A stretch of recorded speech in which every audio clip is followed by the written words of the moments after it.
Stop recording. Stop recording. Button. Hello, welcome to my YouTube channel. Yes.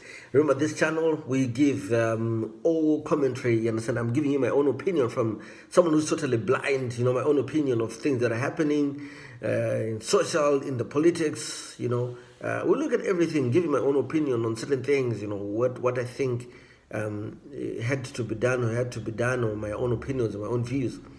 So whatever I say here, these are all my own opinions and own views. So please do like, subscribe, and let's join the family. We believe in inclusion, in mainstreaming, and leaving nobody behind. So anyway, this morning, what am I going to talk about? I want to talk about the whole MDC Alliance, MDC-T saga. Basically, you know where this whole saga started? This whole saga started first and foremost when Tsvangirai appointed Nelson Chamisa and Elias Mzuri. That was the biggest problem. The highest standing committee of the MDC at that time was supposed to what? To not agree to that. You see, then the second problem is, Tsvangirai actually went on to pass away. And he hadn't even given out the reins and said, no, I'm sick, I'm ill, I've just been an advisor, and I'm going to say to you guys, move forward with what? With the project and democracy. So that's the other problem that happened. Now, you look at this. When you talk about democracy, what is democracy? That's the first question that we need to understand now, ask ourselves, and we need to understand. Let's be able to preach. What we preach is, let's say we do it. Thokozani Kupe went to election and he won to be the VP of the what? Of the MDC.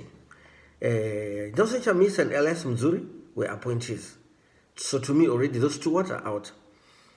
After everything that happened on the death of Tsvangirai and the election was coming out, the MDC, the best solution that he could have said, guys, right now we need to build a foundation from where we had left and move on. And you know what they could have just said? They could have said, no, let's put Thokozani Kupe as the presidential candidate. The election goes, you understand? You do a post-mortem, you do a congress, then you say, we need to put the best candidate forward. If Thokozani Kupe had performed well in the election, yes, if the Congress has to choose another leader, then everything is democratic. Then we wouldn't be sitting in these dilemmas. The biggest problem that what I always see is when people make the silliest decisions, strategically stupid decisions, people then want to come and be blaming. So at this stage, you can't blame ZANU-PF because at first ZANU-PF is not the one who took this issue to the courts. It was within the MDC, supporters and followers who were disgruntled, who took this issue to court. The court just only had to make a decision. The court made its decision based on what it said. Right. Now, looking at this whole thing, come rain, come thunder, the MDC Alliance is a project of the MDC-T. MDC-T meant MDC Tsvangirai, not MDC Kupe.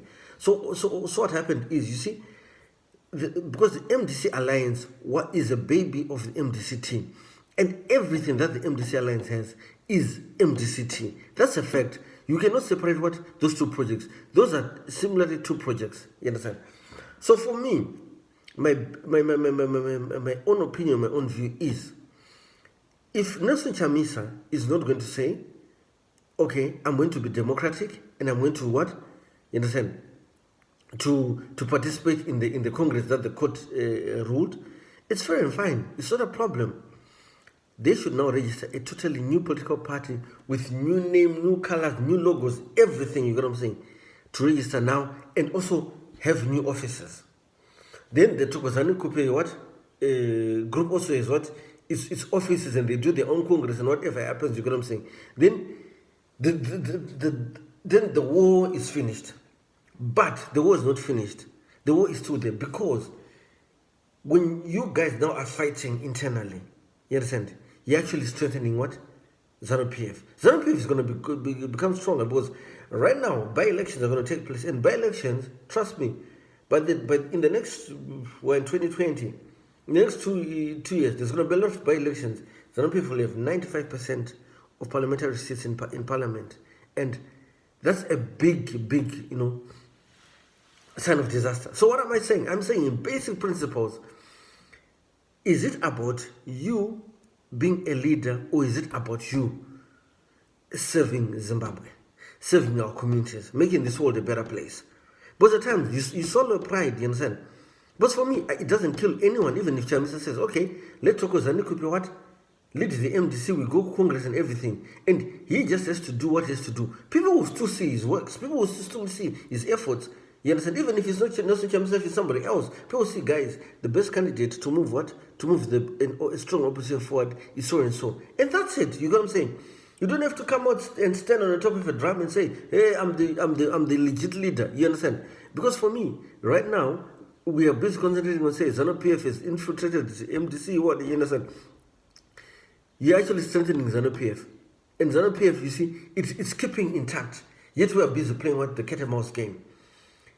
Right now, what Zimbabwe we need, we have to swallow all our pride and be democratic, human rights issues, and all this kind of thing. Then we all come as one big, unit and say, there's ZANU-PF and there's an opposition. Whatever the opposition might be called, MDC Alliance, MDC what, or even Transform Zimbabwe, whatever, and we all come together and we have one opposition. When people we come together and we unite, you understand? We bring out good results, positive results. And when these positive results come out, if all of us will enjoy them. No matter you are the leader, you're not the leader. When positive results come, all of you enjoy them. It's just like, for example, it's like baking a cake. If you bake a cake, after the cake is ready, all of you enjoy the cake. But if the cake is badly done, none of you guys will enjoy the cake. So at the end of the day, is we need to now say, guys, let's be able to come together and swallow our pride. And whether there's Chokozani Kupe, whether there's Nelson Chamisa, whether there's who, everybody just needs to swallow their pride. You understand? And say, we need to make the best foot forward and moving forward. Because the more you guys do breakaways, you see, if you look at ZANU-PF, it hardly has breakaways, right? MDC, it's always has this breakaways, and those breakaways always cost it so many times and so much. And for us, we want a Zimbabwe where there's human rights, where the economy is performing well, where there's good leadership, good security services, where there's good judicial systems. Not as Zimbabwe right now, which is a jungle, you understand?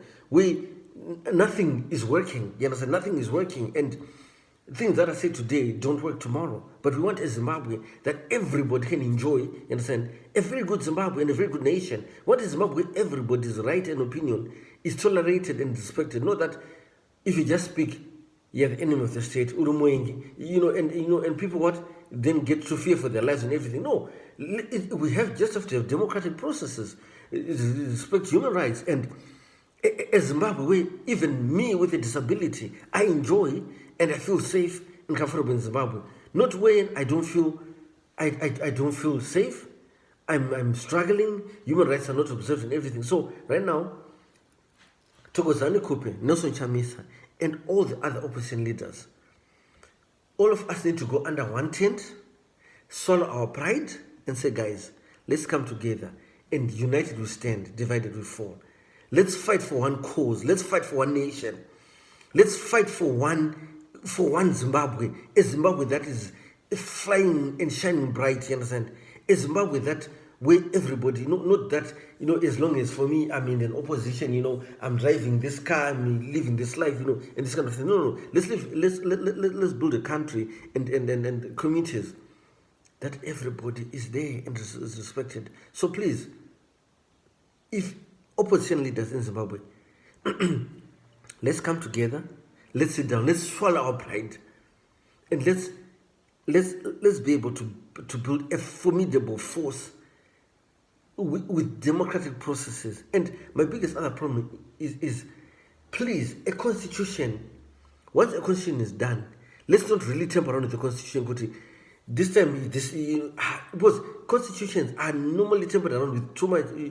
Everybody puts things in the constitution based on what they want and what they benefits them.